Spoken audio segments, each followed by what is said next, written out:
Good morning. Ako gayos akong buhok kay makita akong gray hair. Good morning.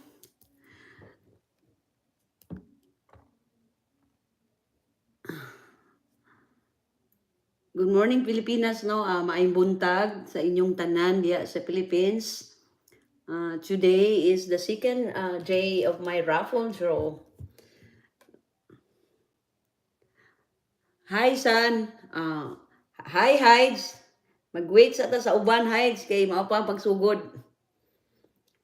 So today no karon nga 6 PM si Mama San mag-adto na siya sa ospital kay today man ang surgery ni Mama San. San, good luck sa surgery San. So Mama San, good luck sa surgery. I'm sure you will be fine, you know.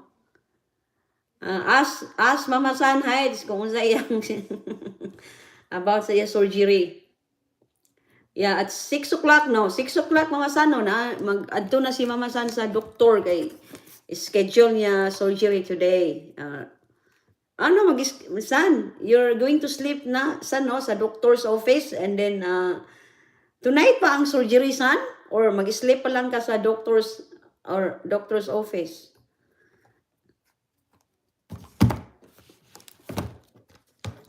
Ako pa sige ayos akong kuan ani kay akong mga iPads.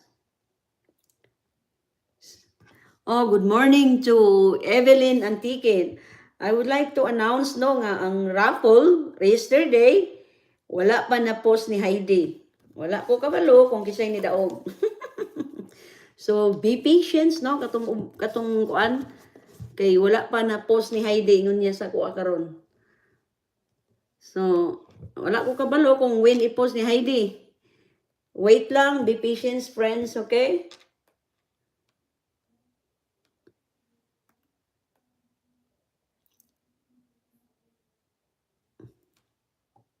According to Heidi, unya na daw niya i-post ang mga nidaog. Or ang kuan, ingon pa niya sa kuha. So, be patient, people.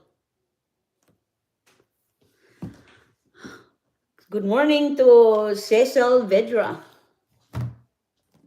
Nag-away mi ni BBJ kay kung kailan ko mag-live, ayha pa siya mangayo og pagkaon nga she is hungry daw. Ingo nga when the time nga wala pa ko nag-ingon nimo nga mag-live ko, you didn't ask food. And in the time nga mag-live na ko, that's the time nga mag-ask ka og mag-ingon ka sa ako nga I'm hungry, mommy. And then I said I'm going to do live right now. I said you have to wait until I'm done doing my live. That's what I said to her. So good morning to Nella Masiva and to Alili Gumba. Ayaw kaya akong hair, basi makita akong white hair ba?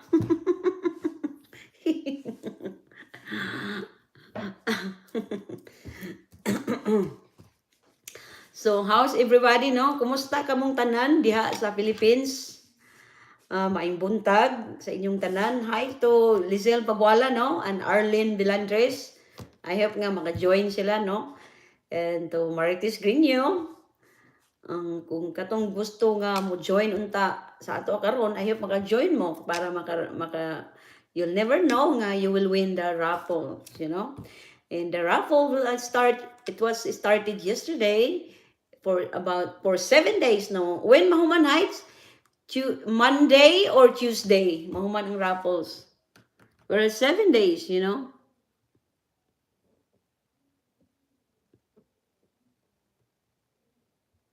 Murag kawala akong internet diri.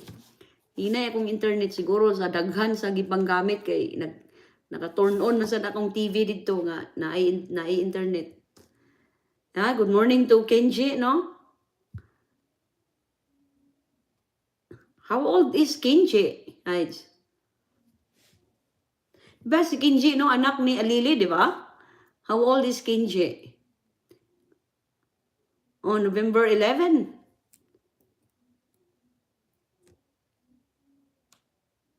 What is November 11, Hides? Oh, good morning to Maria Michelle, nanak ni nung siling na, at least maka-join ka karon para na raffles. You never know, makadaog ka. Kenji, husband ni Alili. Hi, Kenji, husband dahil siya ni Alili. Nice imong name, no? Alili. And so, Shien Salim, anak ni Cecil Vetra.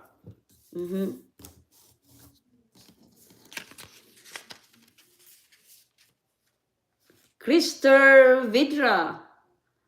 Krister Vidra, ang anak yapon siya ni Cecil. It's okay. No, si ga-join sa to karon. So, I hope no, mag-join ka kay ang raffle is nag-start yesterday, di mahuman og November 11. Right, Hides? November 11, it's Sunday. April. Yung mo ka Hides, November. April 11. Kano sa man ang April 11? Busy daw si sa work. April 11, kano sa man ang April 11? Hides. Di na kong ganahan mo tanaw sa kalendar, Hides, kay good morning to Aldridge and also to Eugene Francisco. Monday. So, April 11 on Monday. So, the raffle draw will be over on Monday, April 11. So, this coming Friday, last day nila na school ni BBG, kay naa sila 2 weeks spring breaks. So 2 weeks, it's on magbalik ang school nila on April 25th, no? So 2 weeks ang vacation nila ni what you call that, ni BBG. So Aldred is anak siya ni Alili. So Aldred must be young na Hides, no?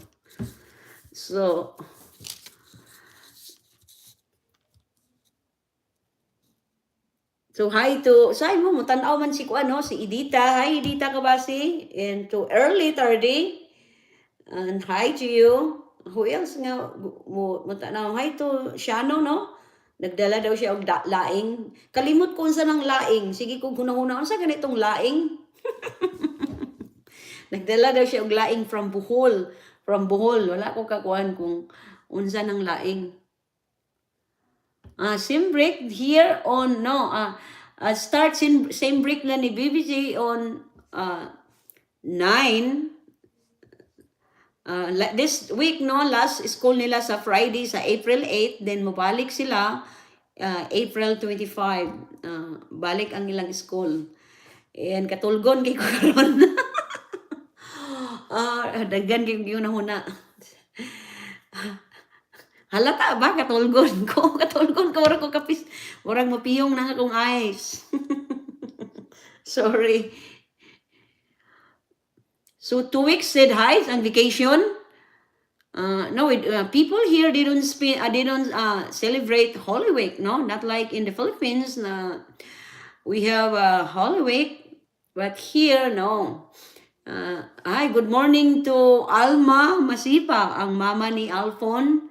No? Good morning to you, ate. It's been a long time, no? Wala ka naka-join sa kuan. No, laing. Ingon ni Shannon, nga president sa fans club, fan page nako. Nagdala daw siya og laing from Bohol, and I forgot what is laing. I can't remember. I'm thinking about what is laing. So here, 2 weeks vacation nila ni BBG. So we're going to Gigi sa Bakahan, no? Hi to Gigi sa Bakahan. I think mag-duty siya karon. I think duty na ni Gigi karon. 3 days man. They're coming to visit us, no? Sila ni Gigi. And we're going to Disneyland.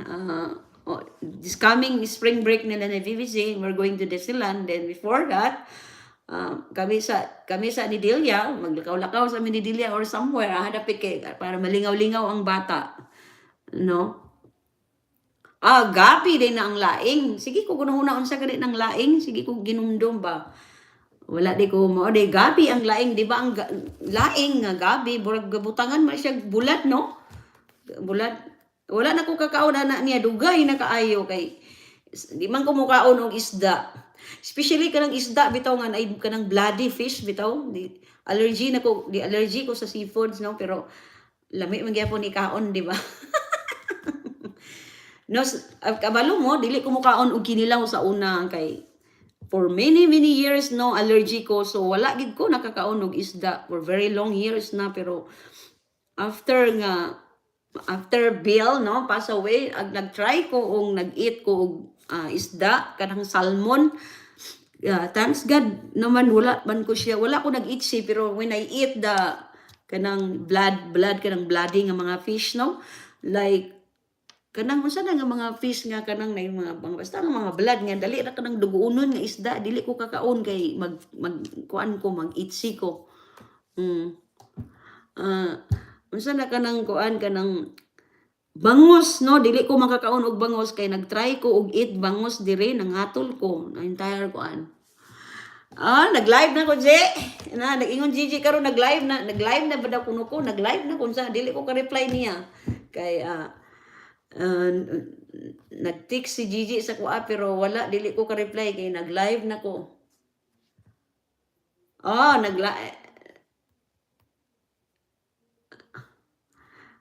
Live ko karon nag-ask Gigi. Nag-ask sa kuha na nag-live man ko. Mag-reply sa ko ni Gigi. Mag-start na ba tahay? Basig uban no, na-late no, basig si ni Algan mo kuan. Hi, good morning, see? Hi, good morning to Edita Kabasi, no? Good morning to you. At least maka-join ka sa live na ko. So ang topic for today na, no, it's regarding the 15 worst hurricane of all time, you know?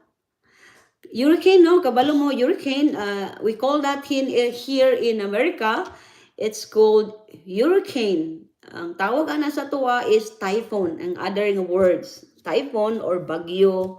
Bagyo sa atong language. But here, hurricane, ang tawag diri sa Amerika. Sa atuwa, usually we're using the word typhoon. Pero diri, ang ilang words nga gamiton ay hurricane, no? Muna ilang gagamiton nga words diri sa Amerika. So mao na no, bagyo ang topic na to karon no, regarding the worst 15 worst hurricanes of all time. So kani nga mga bagyo nga mga worst kay ni siya nga daghan kayo og patay nga nahitabo na nga mga damages, billions of damages, you know, ang pagkahitabo ng kuan ani. Okay, thank you. Thank you to sa mama ni Alpo no, always watching my video or videos na go. So number 15 no, the name of the hurricane is Michael. Hurricane Michael is decimated the Florida good morning to Perla P. Inot no. Good morning my friend, naka-join siya kay naadaw ko siya signal na siya somewhere nga ayaw a different building no. Naa siya sa a different building nga maka-get sa og signal. Thank you, my friend, Perla P. Inot, no? Perla P. Inot, Boholan, no? Si Perla P. classmates na ko sa high school. And we are best of friends, si Perla P. Inot, Boholan, no? And also Lisil Pagwalan. We are best of friends when we were in high school. And also, hi to Marites Greenio, no? If ever nga mag-watch siya sa kwa later. So, I will repeat, no? Number 15, 15 worst hurricanes of all time. So number 15 is Michael. So Michael hurricane is decimated the Florida Panhandle, particularly in the Panama City Beach, Mexico. Or also in Capi San Blas. So it was landed in October 10, 2018. So bago lang na 2018. So kani siya nga bagyo, it landed in 2018. Naglandfall siya Then it's become the second category 5 to make landfall on the Gulf Coast. Michael also was the first category 5 storm to hit in United States, but different name. In Mexico, they call it Michael, but in here in since Hurricane Andrew in 1992. So kani siya nga bagyo naglandfall also diri sa America at the time. Pero usually niigo ni siya nga bagyo or hurricane dito sa Gulf of Mexico. Kani siya. So imagine sustained winds of 161 miles per hour and 259 kilometers per hour. Grabe no, kusog kay siya nga bagyo kay 161 miles per hour and 259 kilometers per hour. And you know how much the damages of this typhoon, Michael? It's 9 million to 12 billion. No, 9 billion to 12 billion ang damage ani nga barko, ani nga bagyo. And this one is Michael also caused 16 deaths. So 16 ang namatay dito sa including Florida, Virginia and North Carolina. Oh. So according to Philippine, daw siya klase karon nag-start imong klase, ha? So number 14 is Andrew. Andrew is the name of the typhoon or hurricane. This typhoon is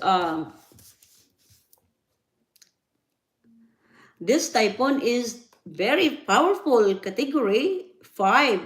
Imagine category 5 hurricane, wall of southern daddy country in Florida. So it was, I was just I talked to Delia, no? I asked Delia, why the Florida, no? Always sila maigo og bagyo. The same in the Philippines, no? Florida, murag na amo gud siya sa gitna god sa kuan mo na nga. Sige sila og kaigaan og kanang bagyo. Same sa Philippines, di ba? Ang Philippines gamay kaayo, no? And murag close man gud sa kanang Pacific Ocean. So kanang murag naata sa tunga ba. So muna ang Philippines we're always having a typhoon or hurricane.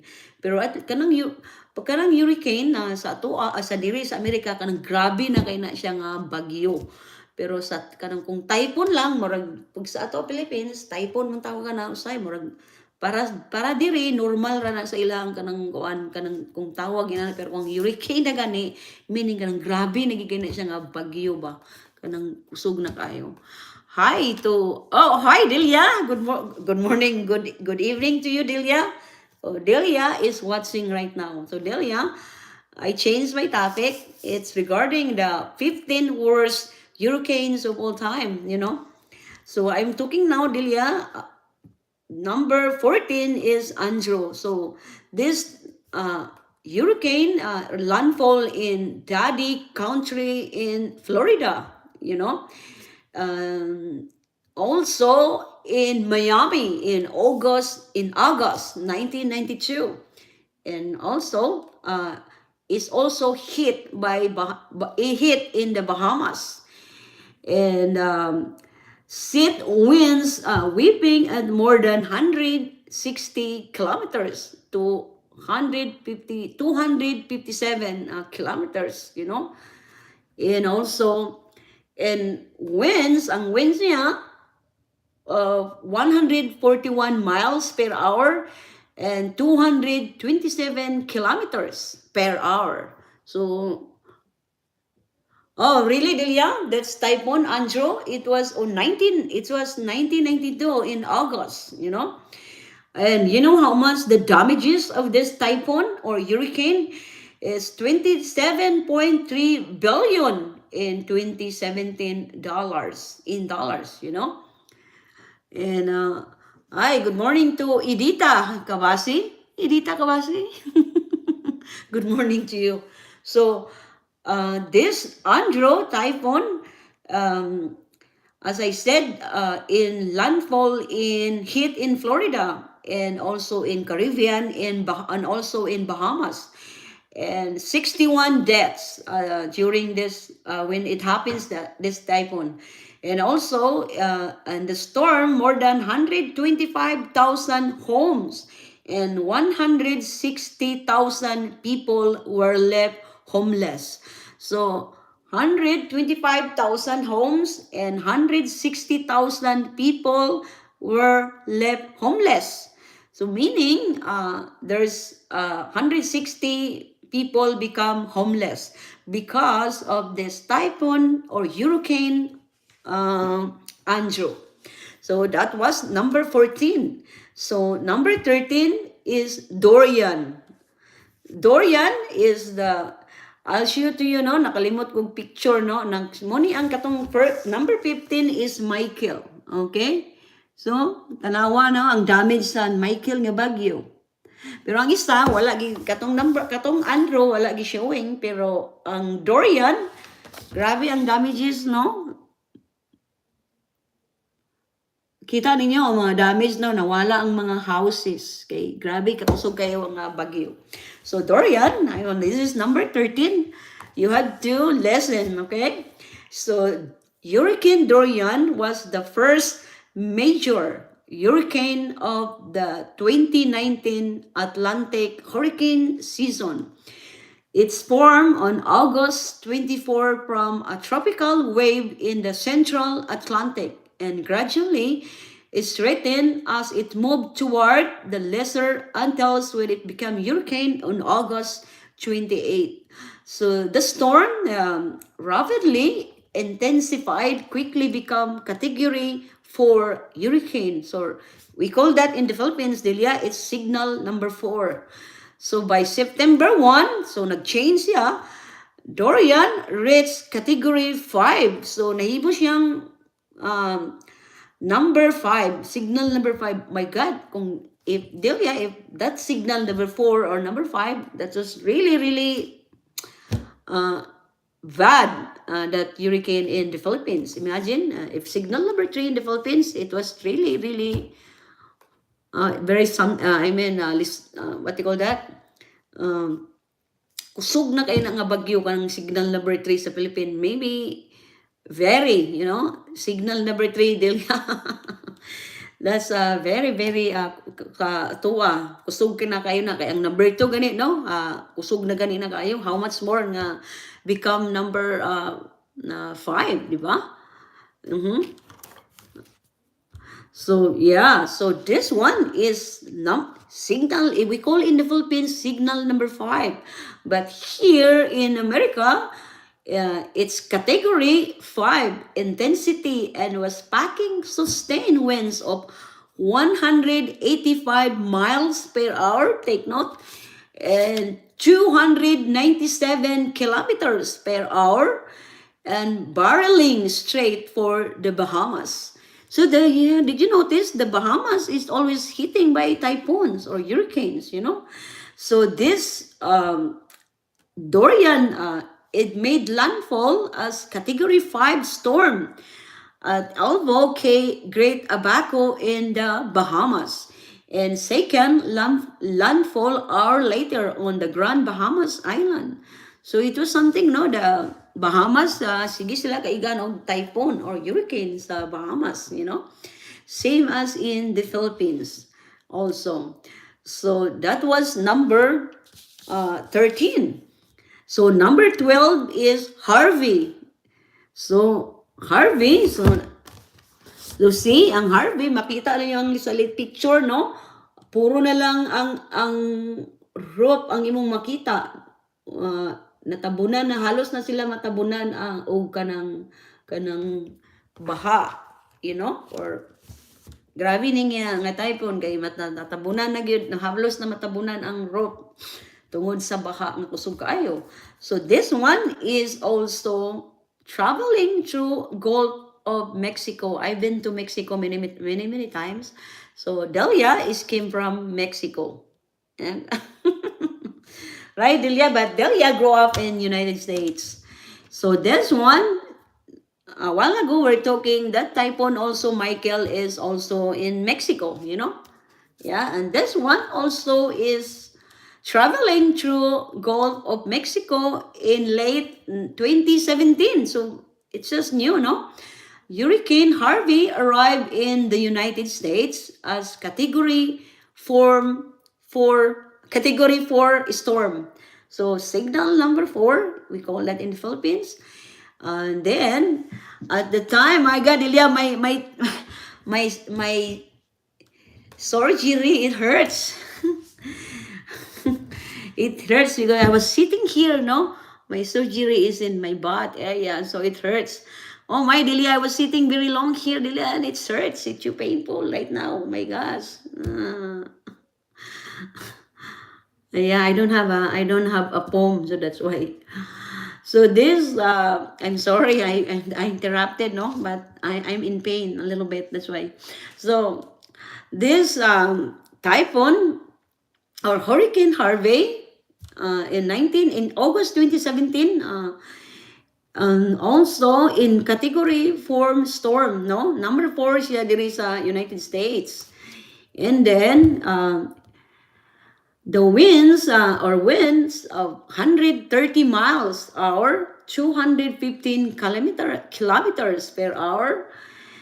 Coastal communities in Texas like Corpus Christi and Galveston were hard hit by the most striking damage was Houston. So kini nga bagyo didto ni tama sa hi Delia, thank you for joining with me a little bit. Delia is going home because Delia went to school to pick up her son Sebastian. So yeah, Delia, oh my God, Delia, I was sitting down very long, Delia, and it hurt. I thought I gone. That's why I forgot my poem, Delia. Yeah, akong stitches ba, wala man gud natanggal ang yang tahi. So, mag-wait pa ko for 4 weeks. So, if I'm sitting very long, muna sakit siya. Mas mao nga ganahan ako og muhigda kay dili man siya makuan. So mao na no, so I'm sorry no. So this Harvey remain over the area for the days. No, for the days, no, imagine 130 miles per hour and 215 kilometers. And you know how much the damage, huh? $121 billion ang damage sa nga bagyo. Imagine $121 billion. So that was dili na nako mabasa ang tanan no kay taas kaayo katong nganong inana siya nga bagyo. So I was just saying direct to point, So number 11 is Hugo. So Hugo, same thing in Florida and the Gulf of Mexico. Coast open bear the brunt of hurricane traffic in United States, but the East Coast also sees its share of storm and related to destruction. And Hurricane Hugo is landfall in September 1989. And the storm was category number 4. Oh no, number 3 as it's approached in the coast from Puerto Rico. So naglandfall siya dito sa Puerto Rico. So category 3 or signal number 3.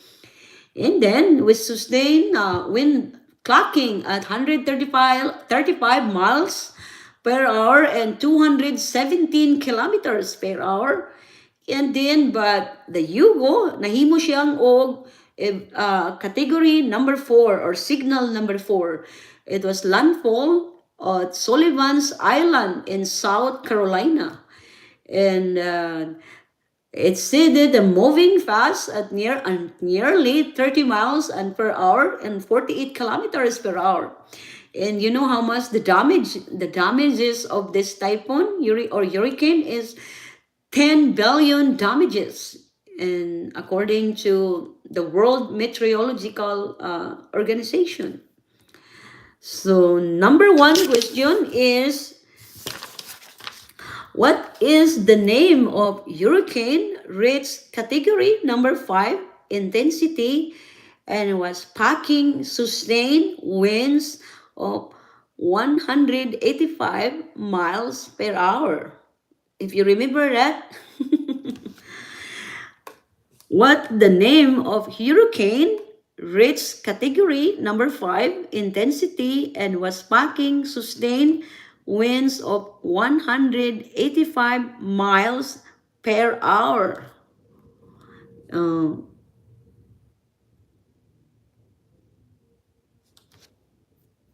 and 297 kilometers. Yeah. Okay. So number 10 is Sandy. Sandy is after barreling through Jamaica, Cuba, in Haiti. The huge, slowing moving hurricane Sunday weekend to pose a tropical cyclone before making landfall in United States on October 2012. So I repeat, no, we have only 3 questions and you only need 2 correct answers. Okay? So if you cannot answer the number 1 questions, you can go to number 2 and then number 3. All you have to do is just to listen, no? So the name of the hurricane is Sandy, no? Sandy. That's the name, not O-U, but S-A as in apple, N-D-Y, Sandy. So this Sandy, it was landfall in October 2012 in United States, and the storm is source of more than 13 feet and 4 meters left parts of lower in Manhattan. Underwater and residents across the borough without power for days. Meanwhile, parts of the Staten Islands and the beaches in Queens were nearly wiped off the map.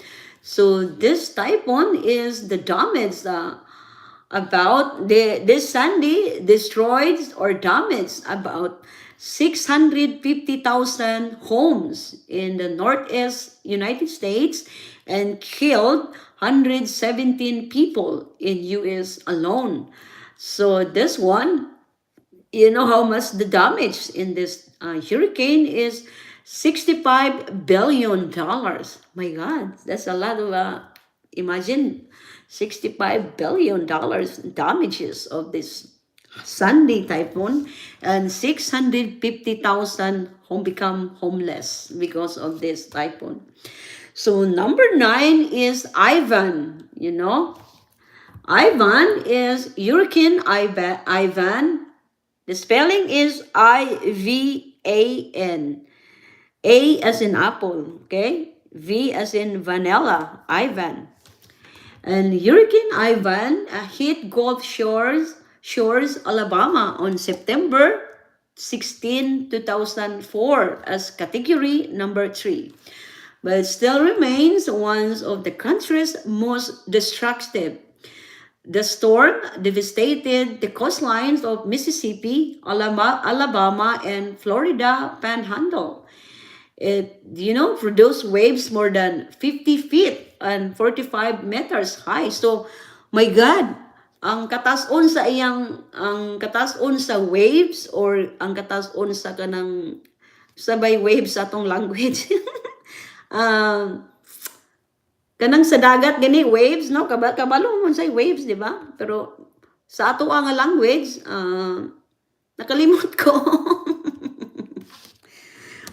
Unsay waves gani perlapi balod. Okay. Nakalimot ko sa atong language pero sa English waves, no? 50 feet high ang katason sa kanang waves and 45 meters high. 40 feet, then 45 meters. So, grabe na siya kataas, no? Kay 50 feet, then 45 meters high. So, taas kayo. So, and you know how much this category 3, this typhoon or hurricane, sustained winds of 120 miles per hour and 193 kilometers per hour and 14 foot or 4.3 meters storm surge. And you know how much the damage of this, no? And ultimately blamed for the death of 57 people in United States and 67 in Grenada, Jamaica, Dominican Republic, Venezuela, Cayman Islands, and Barbados. 67 ang namatay and 57 diri sa United States. And you know how much the damages of this typhoon is 27 billion dollars. Jesus Christ, my gosh. So mao na ang number 9, Ivan. So number 8 is Camille. Camille, name of a person, no?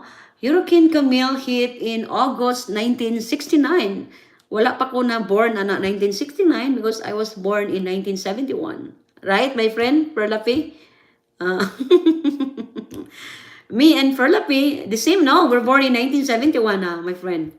So this one hit this typhoon or hurricane in August 1969. I was born in August the 2nd. It was nasty storm that brought heavy flooding. 200 mile per hour. So, grabe ni nga typhoon kay 200 mile per hour and 320 kilometers per hour. Jesus Christ. Winds to the Gulf Coast and later in Virginia. Yeah. Yeah, that's true, no? Wala pa mi na born na. I was born in 1971, and this typhoon, it happens in 1969, you know? So imagine 200 miles per hour and 322 kilometers per hour. My gosh, you know, however, with 900 MB pressure of landfall, Camille still ranks as the second most intense hurricane to hit in continental in United States. And also, you know how much the damages, you know? And this typhoon, the damages is 1.4 billion damage. This typhoon Camille. So this one is, imagine, 1.4 billion in damage, and also but is in the nahinay siya, nahimo siya dayon og category number 1, pero grabe san ang damages tungod kay imagine it becomes 322 kilometers per hour. So kada oras, no, 322 kilometers and then 200 miles per hour. So kusugid siya kay nga bagyo. So number 7 is Gilbert. So this Gilbert category 5 storm in September in 1988, Gilbert literally covered the entire island of Jamaica. You know, Jamaica, no? Kana nga lugar pero sila mahit og typhoon, same sa Philippines. Pero grabe gid ang ilaha nga mga typhoon nga maiko kay grabe gid kakusog, no? Sa tuwa, no, kanang number 2 kusog na gani nag-ayon, di ba? How much more nga category number 5? My gosh. Siguro katong mga homeless diya nga naa sa kana diya sa ato Philippines, no, katong mga balay nga dili ligon, bisan gani nga ligon maigo lang gani sa kanang mga number signal number 2 lang kusog na gani kay mga tanggal na gani, di ba? Ang atong roof. But how much more this one is category 5? Imagine. And this Gilbert literally covered in the entire island of Jamaica, damaging roughly 80% of the island's homes. And the hurricane then moved to Cayman Island in Mexico. Ang Mexico, no, sige sad sila kaigo og hurricane. Same also sa Jamaica.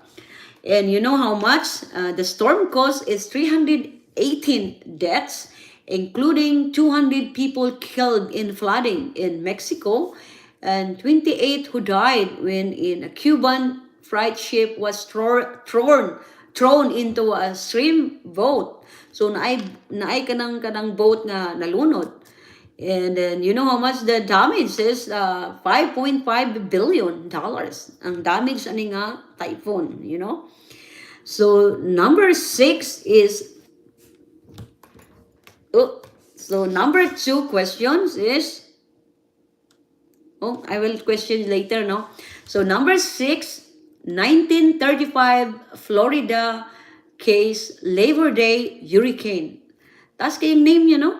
1935 Florida case Labor Day hurricane. So this one is category number 5. And the strongest hit in United States in the 20th century. Brought 200 mile per hour and 320 kilometers per hour. And also, this Labor Day hurricane, because the practice of naming hurricanes didn't begin until in 1953. And then the estimated damage is 6 million, at least, no, not billion, but the rest billions. This one is millions, $6 million damage, So that was number 6, 1935 Florida case, Labor Day hurricane. So questions number 2 is, what is the name of the hurricane sustained winds of 120 per hour and 193 kilometers per hour? I repeat, what is the name of the hurricane sustained winds of 120 per hour and 193 kilometers per hour? That was number 2 question, and very simple. So number 5 is Katrina Hurricane. I remember Katrina, nakadumdum mo ni Katrina, no? The Katrina, kusog ito siya nga bagyo, di ba?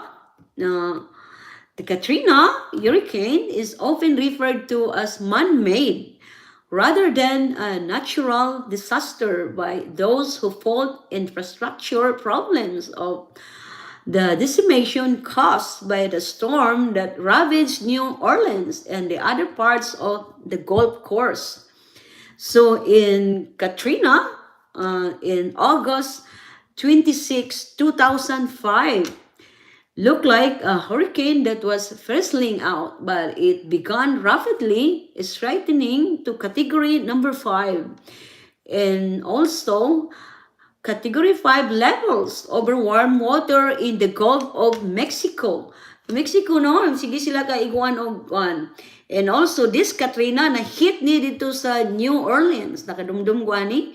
And the category is 3.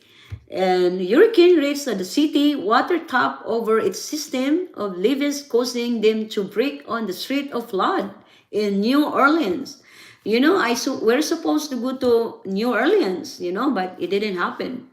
So, the Katrina claimed 1,833 lives and 161 billion dollars is considered the costliest hurricane in U.S. history. So, nakadumdum ko kaning Katrina nga bagyo. Grabe kini siya kakusog, nahitabo diri sa United States. And muni ang, I think in the history, muni ang pinakakusog nga typhoon or hurricane nga nag-hit diri sa United States. So imagine 1,833 lives nga or namatay, and then 161 billion damages, And Hurricane Katrina also displaced 400,000 people areas like Houston and Atlanta.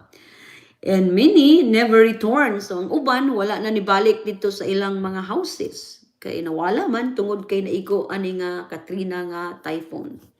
So that was number 5. So number 4, Hurricane Maria. Hurricane Maria was the second category 5 hurricane of the 2017 season, coming just 2 weeks after a brutal Irma. Maria was particularly devastating, as it passed through some of the same areas Irma traveled. Maria reached landfall on the tiny island of Dominica on September 18, 2017. And this one is 125 miles per hour and 281 kilometers per hour. And moved in the Guadalupe and the U.S. Virgin Islands before destroying the island of Puerto Rico in September 2020. So you know how much the Maria damages is? 1.31 billion or 1.131 billion dollars for Dominica and over 900 billion for Puerto Rico. Oh my gosh. 90 billion damages no dito sa Puerto Rico and 1.31 billion in Dominica country or island ang Katrina, you know. So imagine no, daghan kayo ni siya na damage nga bagyo. So number 3 is Galveston Hurricane of 1900. Hurricane Katrina and Michael were both terrible according to my research, no? Kato sila nga bagyo, terrible kito siya nga bagyo. But this one is number 3. Imagine this is number 3 of Galveston Hurricane of 1900. So this one is worse storms to hit in the Gulf Coast. The Galveston Hurricane, 1,900 killed, and estimated 6,000 to 12,000 people, mostly in Texas. In September, 1,900 is considered the deadliest hurricane in U.S. history. So, kani siya nga bagyo nga Galveston Hurricane in U.S. history, muna siya ang the deadliest hurricane in U.S. history kay 1,900 ang namatay. So sad, no? Pero dili na to makontrol ang kalikasan or nature, no? Tungod kay nakoy story, no? Katong last time nga nag-news sa Philippines. According to the news, naay katong barko nga nalunod, niingon nga ana nga area dili mo moagi ang bagyo. So moray news, no? I will share you the news. Katong nakadumdum mo katong barko nga nalunod nga paingon sa Leyte, no? Muna ang story. Kato siya niingon ang kuan katong Pag-asa nga ana nga area dili moagi ang bagyo. So ang katuan nga area nga dito pud moagi unta ang barko, niingon nga kana nga area diha moagi ang barko. Pero you know what happened? Katong nga area nga niingon ang Pag-asa nga dili moagi ang barko diha o dili moagi ang bagyo diha. So ang katong barko didto siya niagi kay niingon ang Pag-asa nga dili daw moagi ana nga area. Pero you know what happened? Wrong sila didto niagi ang bagyo. So that's the reason nga nalunod katong bagyo nga katong mopaingon sa Leyte nga daghan kay patay kay. That's what I said to you, no? You cannot control the nature. No one else, you know? Kay wala ta kabalo nga muna sa akong gingan nimo nga niingon nga didto nga area dili moagi ang bagyo pero didto di ay niagi ang bagyo. So that's the reason nga nalunod kato nga barko, nakalimot ko sa name sa barko, no? Pero didto di ay niagi, so daghan kato siya patay, mga almost 4,000 something ang namatay ato nga barko. Murag mao to ang pinakadagan nga patay nga nalunod sa barko diya sa Philippines nga nahitabo. Murag Dunya Cassandra ba to nga barko, no? Murag nabilong siya sa, di ba ang famous diya nga kuan, no? Ang Abuitis. Unsa na isa gani nga mga famous mo diya sa Philippines, no? Na-miss na ko mosakay og kanang Abuitis nga barko. Dugay na ko wala ko nakasakay. So dili man sa Pilipinas ang practice sa kabigin kay ihos man, di ba? Ihos o unsa na uban nga mga lansa diha. Pero wala na ko nakasakay, dugay na kayo kay sakay ra man ning airplane naman from Manila to kuan Camiguin. So muna nga dugay na ko wala nakasakay sa barko. So number 2, no? Sulpicio, Sulpicio and Abuitis. Mo na sila mga famous una. So kato siya katong murag Dunya Cassandra, katong Dunya Cassandra na belong to sa Sulpicio lines na daghan gani sila kaso adto nga time, no?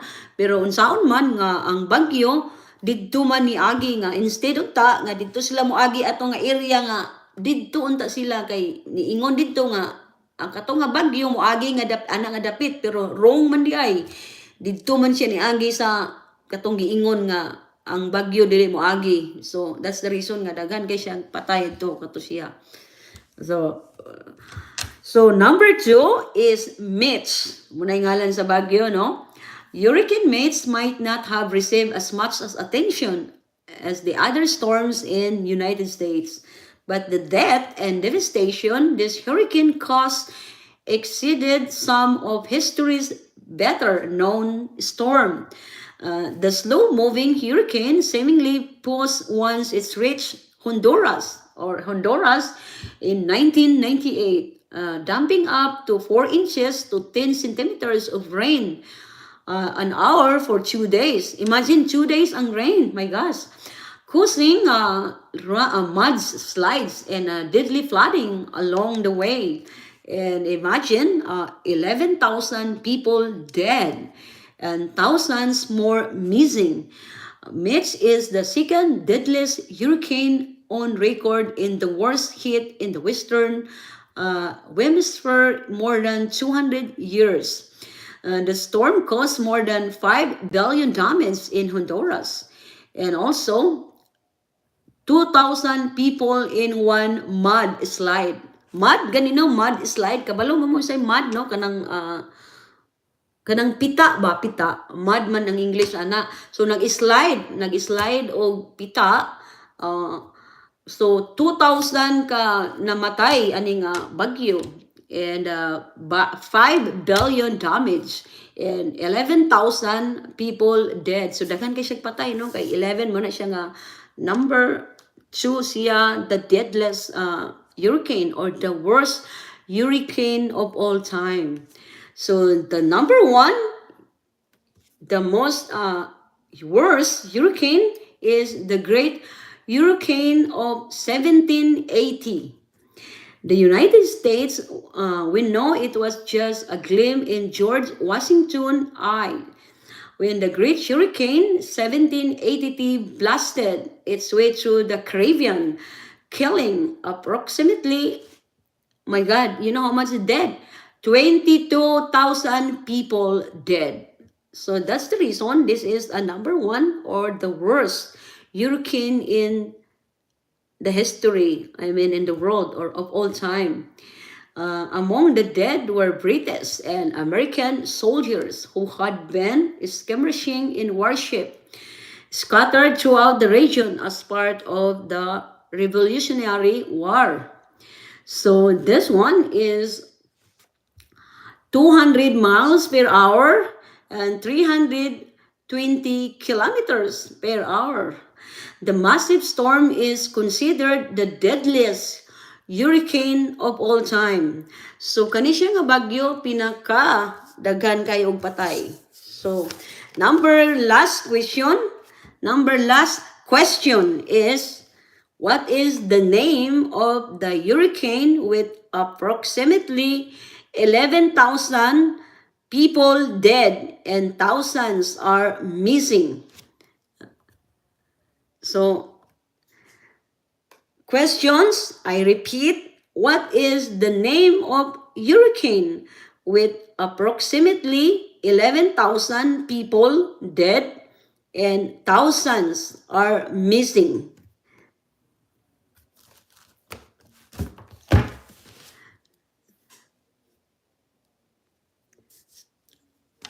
So, everyone, no, thank you to Perlapinot, no, for joining with me, no. Okay, dugay-dugay na siya, wala siya ka-join, pero you can join with me tomorrow, my friend, because the 11 is the last day. On Monday, April 11 is the last day of the raffle draw, and I would like to say good luck to all of you, no, for the raffle draw today. And 150 GCash or load for the first prize, and the second is 100, the third is 50. And good luck to you all, no, for the raffle draw today and yesterday. And I would like to say thank you to all of you, no, for joining with me today in the Philippines and evening here in United States. Yeah, and thank you very much, everyone, and goodbye. And Heidi, we look at all your answers. Yeah, it's time to go to bed for us because tomorrow is BBC is going to school. Okay, so Heidi, we look at all your answers. And everybody, thank you for joining with me tonight. And goodbye to all of you. And see you again tomorrow. And thank you and God bless you all.